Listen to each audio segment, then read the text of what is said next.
What's up, guys? This is Amtrak 458 here. I'm going to give you guys a weathering demonstration today on one of the brand new Kato Amtrak P42s.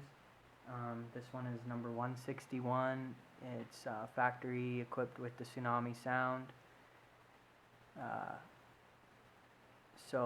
This is just going to be a weathering tutorial. Basically the steps I go through to weather. I've already masked off the engine, and I'll probably do a separate video on masking off techniques, how you properly mask off the engine, the different things that I did. But I'll go ahead and highlight the things that I did here, so if you do want to weather a Kato P42, you can go ahead and see what I did on mine, and I'll show you. So let's get started here. Alright guys, so let's get started. Like I said, this is the new Amtrak GE P42DC number 161 phase 4 with the tsunami sound. These are the new P42s just released from Kato. They're a great model. They pull a whole lot. So let's go ahead and get started with this weathering tutorial. First thing you're going to want to do is you're going to want to go ahead and mask off the engine. And just for the sake of time in this video, I already did that, but I'll probably go ahead and upload a separate video for masking off techniques for different engines, you know, and it's pretty much the same. So what I'm going to show you though is the exact particular things that I masked off when you do this. So the first thing I did is I masked off the windshield. And it's really important on the P42s that you mask it off specifically this way. Around the windows, and I'm sure you've seen in my videos, I have lots of videos of Amtrak P42s. They have this rubber seal around the windshield. Next thing with these models is the number boards are actually lighted. So what I did, and I'll show you here, is I actually went ahead and took out the number board light, and in the Kato P42s, they're all on the light tubes. However, every headlight is the exact same brightness, and they're very bright, so that was one thing that Kato really did well. But they're all light tubes. So this is the light tube for the number board, and this is the actual number board itself. It's really small. You have to be really careful. And there it is, you can see. And you can just take the shell off and just go ahead and pop it out from the inside with, I just use the X-Acto blade. But you can just go ahead and pop it right out. Then that way you're not going to weather over that because it is lighted and you don't want it to, like, you see paint marks on it. It'll look much better in the end. I also went ahead and took out all the light tubing for the headlights because you don't want to get any paint on those either. And you can see it's just one big thing with the markers, the headlight itself, and the ditch lights. So I went ahead and took that off, and then on the inside of the model I just used some masking tape and covered up the holes. I don't know how well, you probably can't see it at all, but there's tape on the inside, so it'll actually weather the inside of the lights itself without actually painting on the bulbs, or in this case the light tube. And so I went ahead and I did that for the ditch lights, the markers, and all that. Alright, so the next thing I did here was I masked off the side windows, and these are pretty much straightforward, self-explanatory. It's the same thing as I did with the front windows, is I just put the tape over it, and I kind of traced with a pen and then cut it out, and you can see the marks on, actually I forgot to show you on the front part. Same thing I did.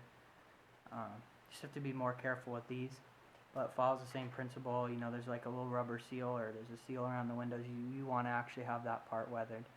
And then also the middle part, these are two separate windows, so make sure you take the tape off the middle part, because that's completely separate, and that's just on both sides of the engine, just like that.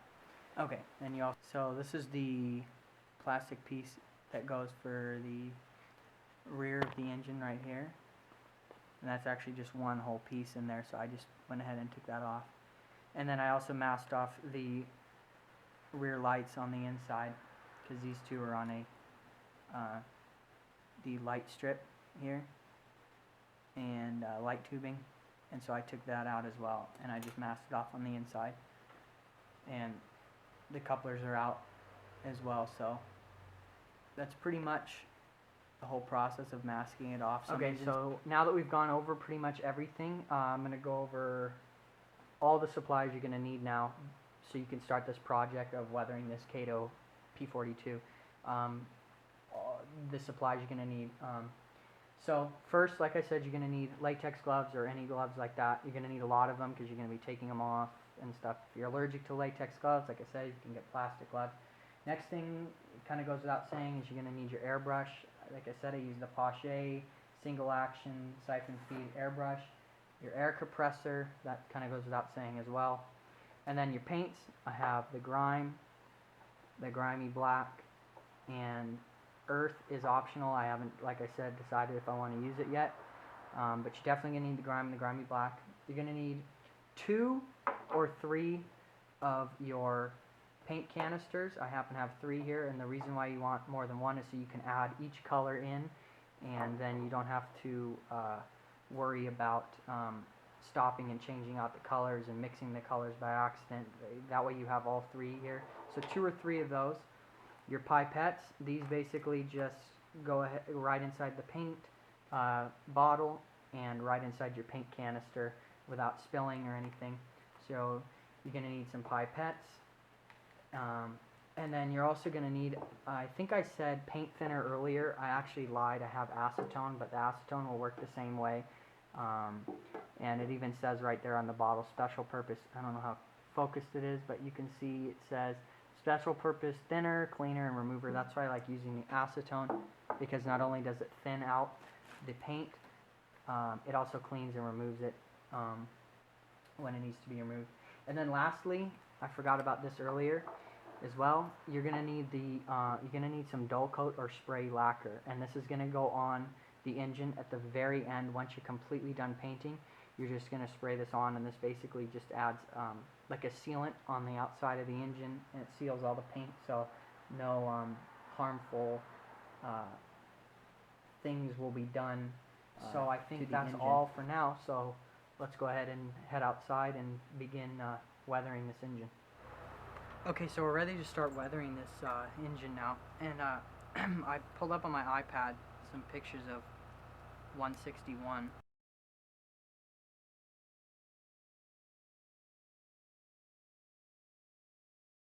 So let's go ahead and begin here. Just go ahead and take the airbrush, and you're just going to do very light strokes along the engine. Not too many at all. Just like this.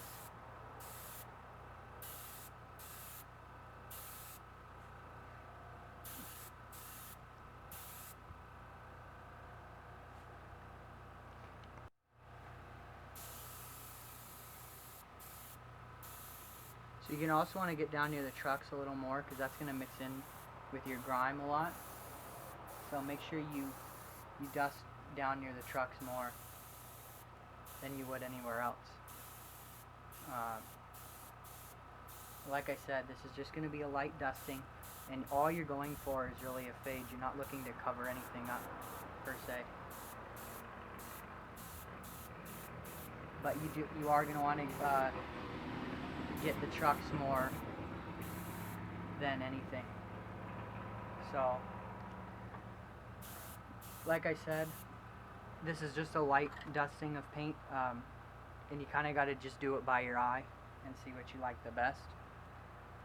So I'm going to be careful here and spin this toward me so I can go ahead and get the front end of the engine, and you want to really try to match it to everything else you've done. If you have your airbrush set on a light enough setting, it's going to take several passes before you start to even see a difference on the locomotive or even the car.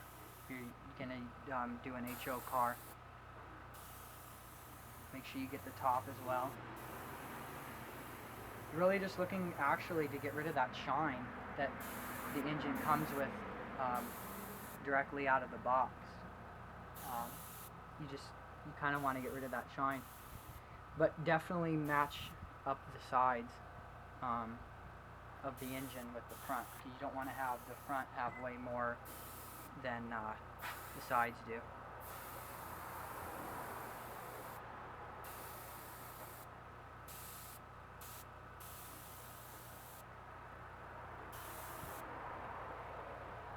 And then spin it again, and we're going to hit the other side. Whoops.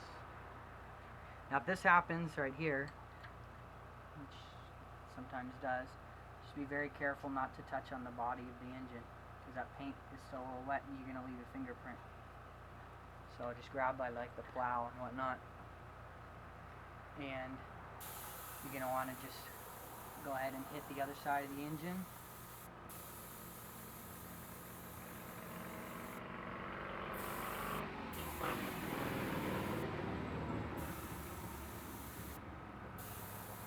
And hit down near the trucks again as well.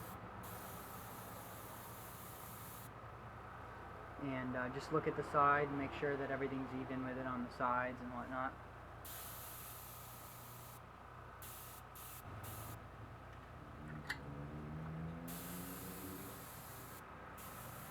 The back's not going to require a whole lot, but enough to make it even.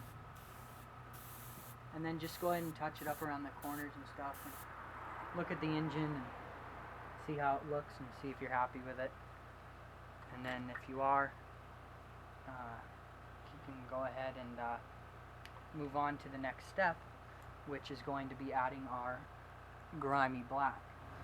Okay, now we're going to add on, or move on rather, to the grimy black, and I went ahead and I added that in here. Parts of the engine that are black are really just along the top with some soot, and then I'm just going to add a very light dusting along the side, but you're mostly just going to want it on the top with the soot and whatnot. There's going to be another reason why I have the grimy black, and I'll show you later on why. All these grills that are on the side of the engine, which you saw earlier, those are all going to be painted grimy black as well, because those are all black in real life. So we're going to go ahead and make that black. So it's best to stand up to do this.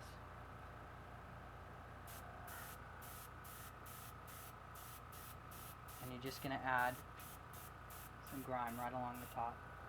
And then near the exhaust, that's where you're going to add more. And it's better, actually, if you get a very thin opening on your paintbrush. And you just go ahead and do it like that. And as you can see, I'm really adding a lot here.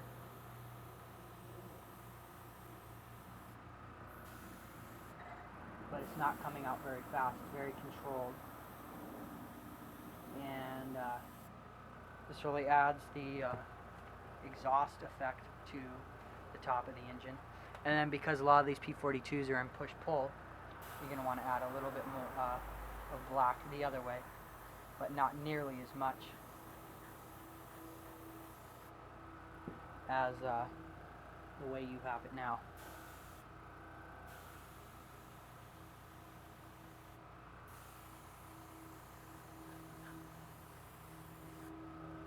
Okay, so that really covers the exhaust part of it. And now I'm just going to go ahead and do a very light dusting along the side of the engine of black. You know, you don't really want a whole lot. Alright, so we're going to go ahead and do the black along the side here. And this is just going to be a very quick, easy pass through. Not very much.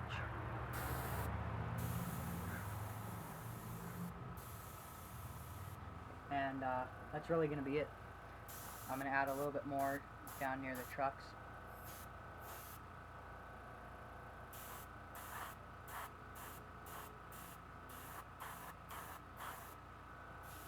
But you don't really want to add that much. The back you can add some, just because the exhaust will sometimes fall off the back. So you can go ahead and add some on the tail end of the engine, like this. Nothing wrong with that. Nothing too much. And then same thing on the other side, just a light dusting of black and down near the trucks, and that's it. That's all you're going to want to do.